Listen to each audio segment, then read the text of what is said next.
Que a graça e a paz de Cristo esteja com o teu coração. Você que está aí no seu isolamento social, para que esse vírus não se propague, que a paz de Cristo esteja com você. Eu quero dizer para você que esse momento que nós estamos vivendo não é nada novo no mundo. A igreja já passou até por momentos piores, já passou por catástrofes, já passou por inundações, por exemplo, terremotos, pestes e perseguições, riscos de morte. Mas a igreja permanece e prevalece até os dias atuais, porque há uma promessa sobre a minha e a sua vida, que as portas do inferno não prevalecerão contra a igreja do Senhor. Eu gostaria de falar de um desses momentos-chave da igreja do Senhor. Eu gostaria que você abrisse a palavra onde quer que você esteja, se com um livro físico ou com celular, no livro de Apocalipse, o livro da Revelação, no capítulo 2. Eu gostaria de falar sobre a carta de Jesus Cristo à igreja em Éfeso. No capítulo 2, versículo 1 diz assim: Ao anjo da igreja em Éfeso escreve: Estas coisas diz aquele que conserva na mão direita as 7 estrelas e que anda no meio dos 7 candeeiros de ouro. Conheço as tuas obras, tanto o teu labor como a tua perseverança, e que não podes suportar homens maus, e que puseste à prova os que a si mesmos se declaram apóstolos, e não são, e os achaste mentirosos. E tens perseverança, e suportastes provas por causa do meu nome, e não te deixaste esmorecer. Tenho, porém, contra ti que abandonaste o teu primeiro amor. Lembra-te, pois, de onde caíste, arrepende-te e volta à prática das primeiras obras. E se não venho a ti, e moverei do teu lugar o teu candeeiro, caso não te arrependas. Tens, contudo, a teu favor, que odeias as obras dos nicolaítas, as quais eu também odeio. Quem tem ouvidos, ouça o que o Espírito diz às igrejas. Ao vencedor, dar-lhe-ei que se alimente da árvore da vida que se encontra no paraíso de Deus. Senhor, que essa palavra toque nos corações dos teus servos, que essa palavra que é mais cortante, Pai, do que a espada de 2 gumes, e que somente ela é capaz de discernir, Pai, as intenções do coração, que ela seja o nosso alimento diário, para que possamos ficar firmes, ó Pai, nesses dias turbulentos. É em nome de Jesus que te pedimos essa iluminação. Amém. O texto fala de um momento difícil para a igreja do Senhor Jesus Cristo. Durante o Império Romano, a partir do ano 95 depois de Cristo, por volta desse ano, o imperador Domiciano quer obrigar as pessoas a adorá-lo como Deus. Mas a igreja do Senhor permanece firme e não quer ceder a isso. Por isso, muitos cristãos estavam sendo perseguidos, mortos, e estavam em suas casas se reunindo, ou em catacumbas, ou em lugares afastados, para que o Império Romano não soubesse que estavam adorando outro Deus a não ser a figura do imperador. E o momento era tão difícil que todos os apóstolos já haviam partido. Todos os apóstolos, a não ser um que estava numa situação de maior periculosidade, estava preso na ilha de Patmos. Então tudo que estava ao redor, a luz no final do túnel estava difícil de ver. E quando todas as portas estavam se fechando ao redor, uma janela se abre no céu e há revelações de um Deus que está sentado num alto e sublime trono e que estava acima de todo governo, de todo império, de toda ameaça, e que você possa crer também que há um Deus sobre todos nós, um Deus que tem o controle da sua vida, um Deus que te conhece, um Deus que sabe da sua dor, que conhece a sua dificuldade. Esse Deus é que vai tirar todo o medo do teu coração, esse Deus é que vai fazer você perseverar e ficar firme até ele voltar. E o interessante nessa palavra é que, apesar dessas 7 igrejas da Ásia, na região atual Turquia, estarem com vários defeitos, muitas delas, o texto vai dizer que mesmo assim Jesus está entre os 7 castiçais de ouro. Há muitas pessoas que criticam a igreja à torta e à direito, dizem que nenhuma igreja presta e que a instituição está falida. Mas Jesus Cristo continua passeando no meio dela, porque Ele é o cabeça da igreja. Ele sabe dos nossos problemas, Ele sabe das nossas dificuldades, das mazelas da igreja, das injustiças que muitas vezes nossos irmãos cometem. Mas Jesus Cristo ainda não desistiu de nós, ainda não desistiu de mim, ainda não desistiu de você. E Jesus anuncia àquela igreja palavras de consolo, como também palavras inquietantes, palavras que vão de encontro ao coração e inquietando o coração de muitos crentes, porque Jesus diz: conheço as tuas obras.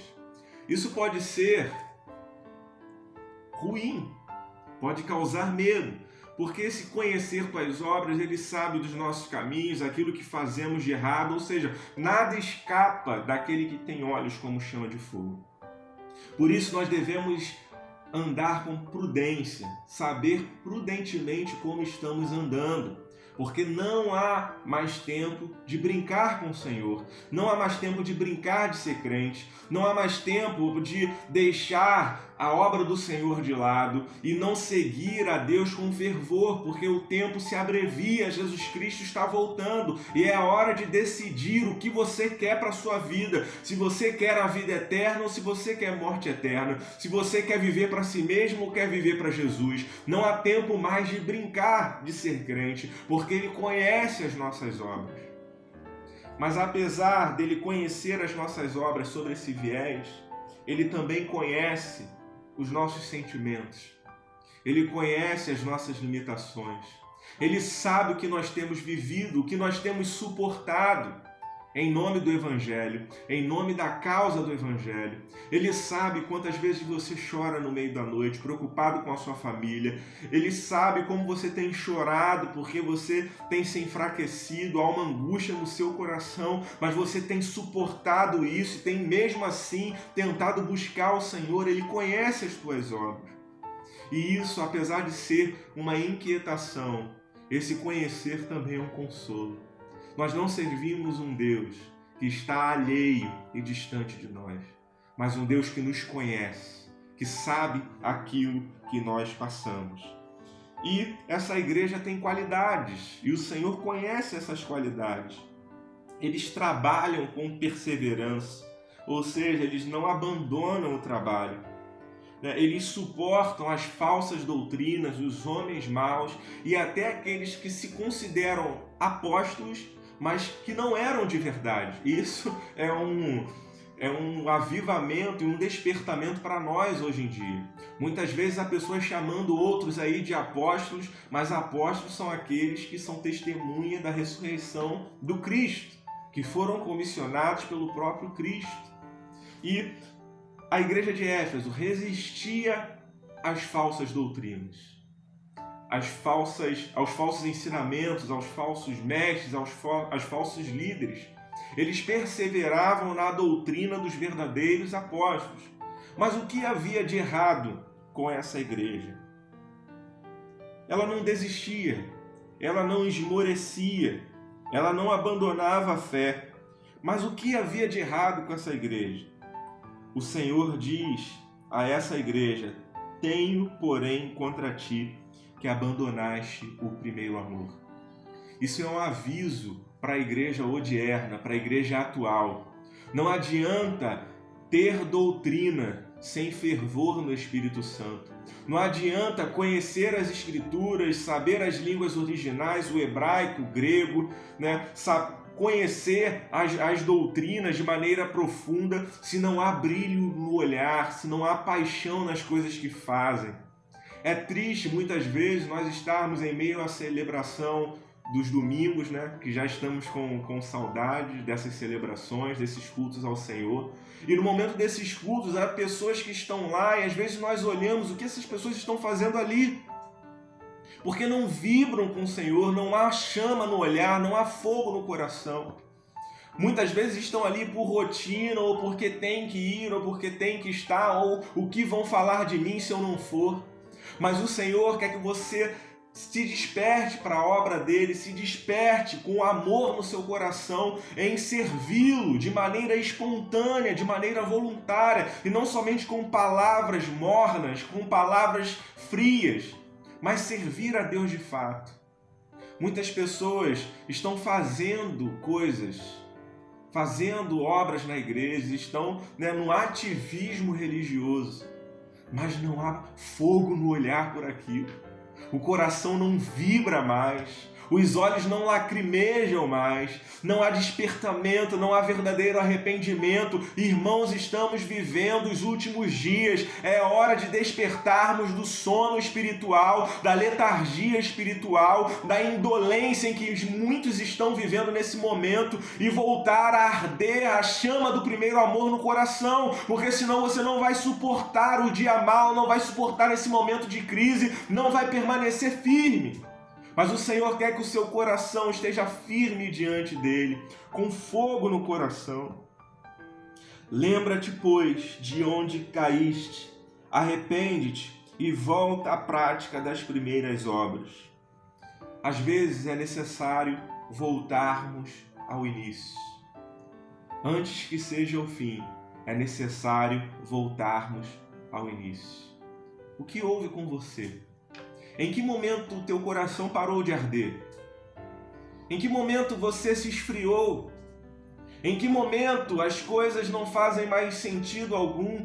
Em que momento que você começou a fazer as coisas mecanicamente, por rotina? Em que momento você deixou de vibrar pelo Senhor, de temer ao Senhor de todo o teu coração? Quando foi que você desanimou? Lembra-te de onde foi, volta ao início, retome as primeiras obras, volte a servir ao Senhor com alegria no seu coração. O livro do profeta Isaías, capítulo 29, versículo 13, vai falar também sobre isso. E vai falar assim: o Senhor disse, visto que este povo se aproxima de mim, e com a sua boca e com os seus lábios me honra, mas o seu coração está longe de mim, e o seu temor para comigo consiste só em mandamentos de homens, que maquinalmente se aprendeu. Isso é interessante porque o povo do Antigo Testamento estavam servindo ao Senhor por rotina. Gestos mecânicos, práticas mecânicas ofereciam os sacrifícios, mas não havia o arrependimento de fato, não havia o amor vibrante, o brilho no olhar, os olhos lacrimejantes, não havia isso. Mas o Senhor fala para esse povo: olha, vocês me honram com os lábios, as suas palavras são bonitas, mas o coração de vocês está distante de mim. Ó igreja atual, ó PIB em Cachamorra, será que porventura você não esteja vivendo isso atualmente na sua vida? Será que você estava indo por rotina aos cultos, cumprindo rituais religiosos, mecanicamente, mas o seu coração há tempo não vibra com o Senhor?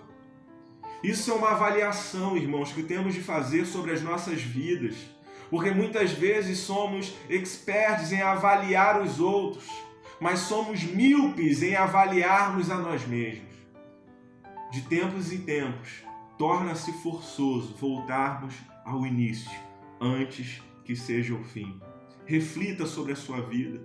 Talvez no passado você tenha sido um homem de Deus, uma mulher de Deus, uma pessoa mais fervorosa, mais temente a Deus, mas por causa de decepções, de coisas que aconteceram com você, você perdeu a esperança, perdeu o vigor. Mas volte ao primeiro amor, porque aquele que perseverar até o fim, aquele que tiver fogo do Espírito Santo em seu coração, ainda queimando, aquele que crer em Jesus Cristo como Senhor, que a fé não se abala, ele provará da árvore da vida e viverá para todo sempre.